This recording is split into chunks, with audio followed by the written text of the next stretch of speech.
Hello everyone, my name is Paige Gibbons-Backus and I am a Historic Site Manager with the Prince William County Historic Preservation Division with the Department of Parks and Recreation and Tourism, and I'm standing here in front of Lucasville School, a small but significant piece of history here in Prince William County's history. What we're going to do today is I'm going to take you all on a virtual tour here of Lucasville School, where we're going to head on inside and we're going to learn about the significance of this building in the years following the American Civil War. Here in Lucasville School, we are in the one and only space that was available to teach African Americans in the years following the Civil War here in the Lucasville area. Lucasville is one of about 20 different African American schools that were built throughout Prince William County in the years following the American Civil War.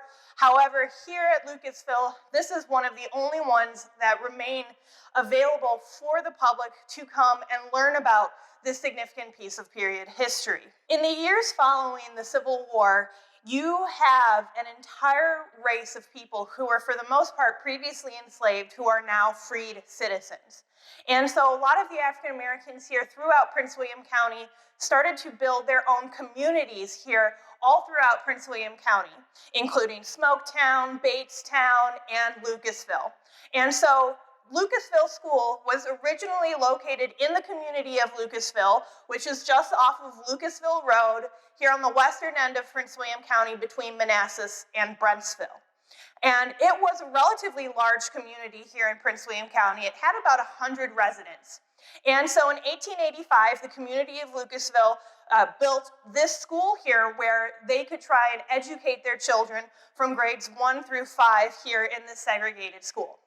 This is one of about 20 African American schools that were built here in the years following the Civil War all throughout Prince William County, but this is one of the only ones that still stands that's available for people to go in and learn about the children who learned in these communities and the type of resources that they had available.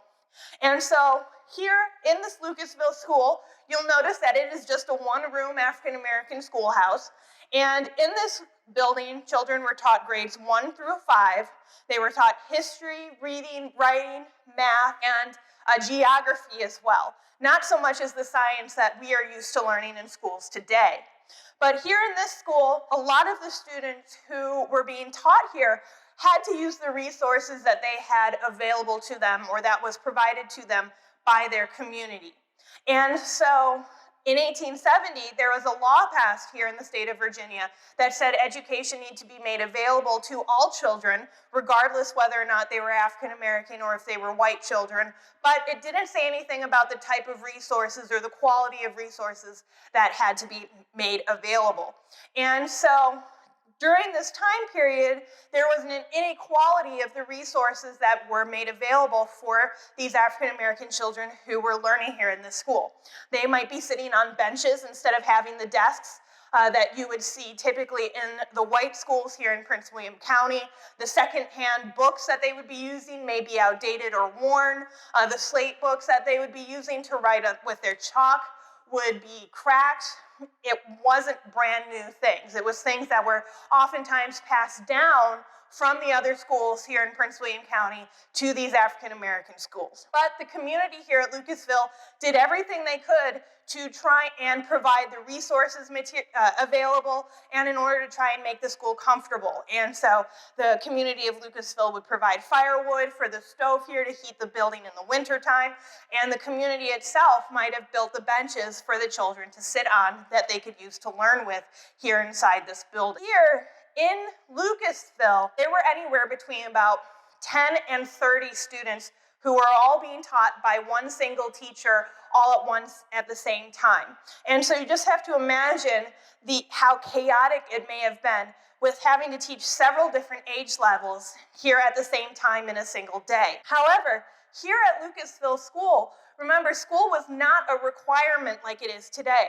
Students had the opportunity to go to school based on their circumstances, and they wanted to go to school because here at Lucasville in the 1880s, this is the first generation of young adults and children who are able to get an education where their parents and their grandparents were unable to learn how to read and write when they were enslaved. And so children who went here to school at Lucasville wanted to go to school here. They wanted to learn those skills and learn that knowledge to be able to better their standing and earn wages and better their families in generations to come. However, not everyone is able to come to school here. Some children might have to stay at home to help take care of the farm, or they might have to stay at home and help take care of family members, or these schools are scattered rather sparsely throughout the county. And so in some cases, it took children a great deal of effort to try and get to this school. Some students had to travel more than 3 or 4 miles to try and get to a school, depending on where they lived. And so it was not a requirement, but everyone tried to make that effort to go to school if at all possible. But at some points in time here at Lucasville School, there were not enough students to have that minimum level of enrollment to open the school, which was 10. And so because of that, the school here at Lucasville was eventually closed in 1926, and all of the students who were taught here at Lucasville, again off of Lucasville Road, then had to go to the Brown School, which is located down in the city of Manassas today, off of Liberty Street by the Manassas Museum. When this building closed, this building was actually sold at auction, and it was purchased by a local farmer who turned it into a shed. And in order to do that, he moved it from its original location on the Brentsville side of 234, moving it here to the Manassas side. And it was used as a shed until about the early 2000s. Here, off of Godwin Drive, where the school currently stands today, the development that was behind the school here was being built in about 2007.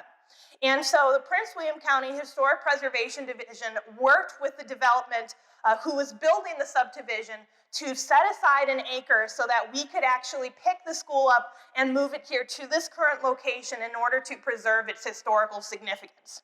Now, unfortunately, because the building had been used as a shed for so long, and because it had become so weathered, there's actually only about 30% of the building that we were able to preserve and were able to save. And that's through a lot of the nails and through some of the boards as well. And so the history of that original building is preserved here within this reconstructed Lucasville School so that we can tell the story of a lot of these African-American children, how they were able to get an education in the years following the Civil War, and what the importance of that education means for generations here in Prince William County. Today, we've learned a little bit about the significance here at Lucasville School and its significance here in education. We hope you all enjoyed this video, and we hope you'll tune into more.